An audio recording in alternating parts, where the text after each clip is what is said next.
No dia 5 de junho, que foi ontem, comemora-se o Dia do Meio Ambiente, data que foi fixada em Assembleia das Nações Unidas em 1972.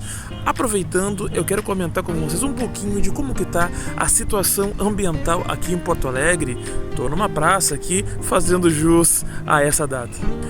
Não tem como começar esse assunto sem lembrar que há um ano atrás aconteceu a enchente, a grande enchente de Porto Alegre, enchente de 2024, que foi a maior tragédia natural da história da nossa cidade e do estado do Rio Grande do Sul. Essa enchente, ela afetou cerca de 2/3 do estado, é algo gigantesco, superando a também histórica enchente de 1941. De lá para cá, ao meu ver, muito pouco se fez em ações práticas, ações concretas que pudessem evitar uma nova tragédia desse tipo. Até se construiu sim novos diques de contenção, se mudou algumas estruturas no centro da cidade e na zona sul, principalmente nesses dois pontos, se renovaram alguma parte do equipamento de proteção, né? Mas ainda assim é algo que me parece muito inadequado, muito insatisfatório e que repete um padrão histórico da cidade. Vejam, gente, nós temos em Porto Alegre um sistema de proteção contra enchentes que ele é modelo no mundo e que realmente não deu conta de segurar o que foi aquele volume de água que tivemos no ano passado.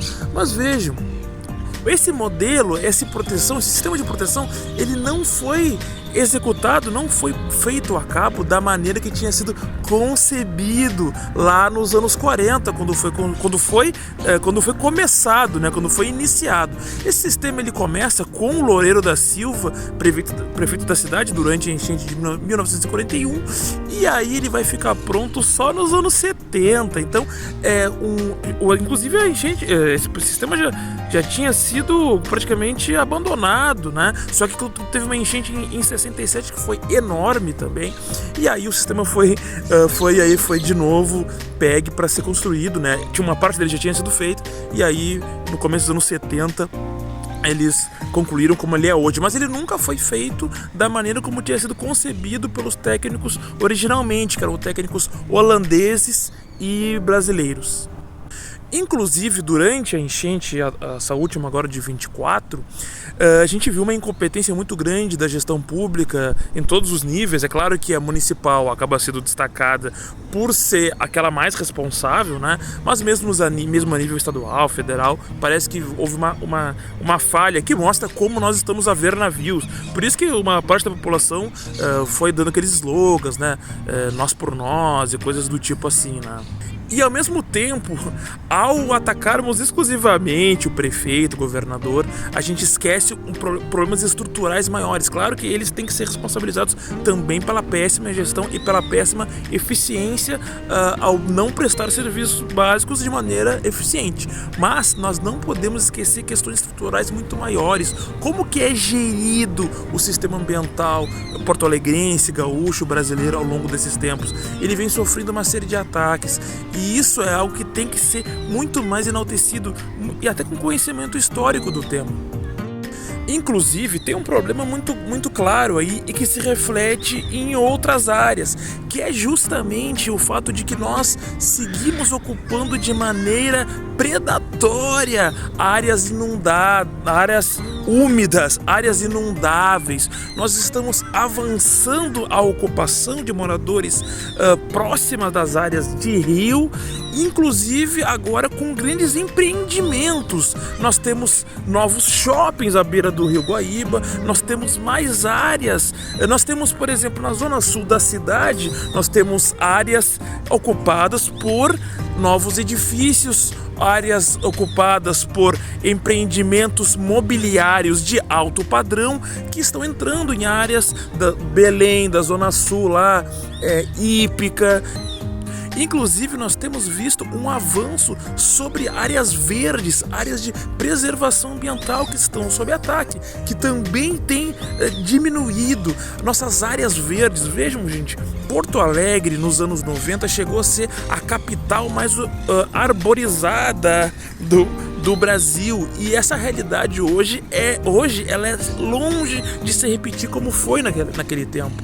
E ainda mesmo naquele tempo tinha que melhorar, mas não, de lá para cá piorou muito. Inclusive, o Rio Grande do Sul, ele foi pioneiro em leis de proteção ambiental nos anos 70 e 80, mas hoje é o estado que mais permite, que mais tem sido regressivo na sua legislação ambiental.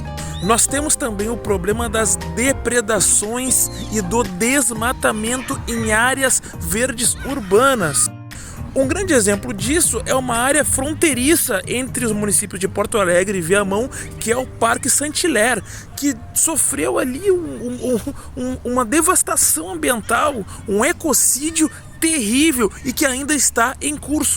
Temos o Morro do Osso, na Zona Sul, que também vem sendo alvo de empreendimentos imobiliários, vem sendo também ocupado de maneira irregular, de forma sistemática, e toda aquela região ali da Zona Sul.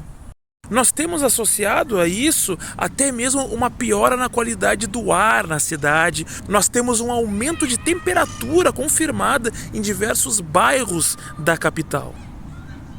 Gente, sendo bem sincero, a gente não pode enclausurar essa crítica a uma pequena gestão, um pequeno mandato de um ou outro prefeito ou governador. Isso não tem cabimento, ainda que nós tenhamos hoje uma prefeitura, por exemplo, que tem aumentado a entrega do patrimônio público para a iniciativa privada. E isso piora sim o problema, porque são empreendimentos que acabam avançando o desgaste natural. Nós temos hoje um solo que está cada vez mais desgastado por ações humanas.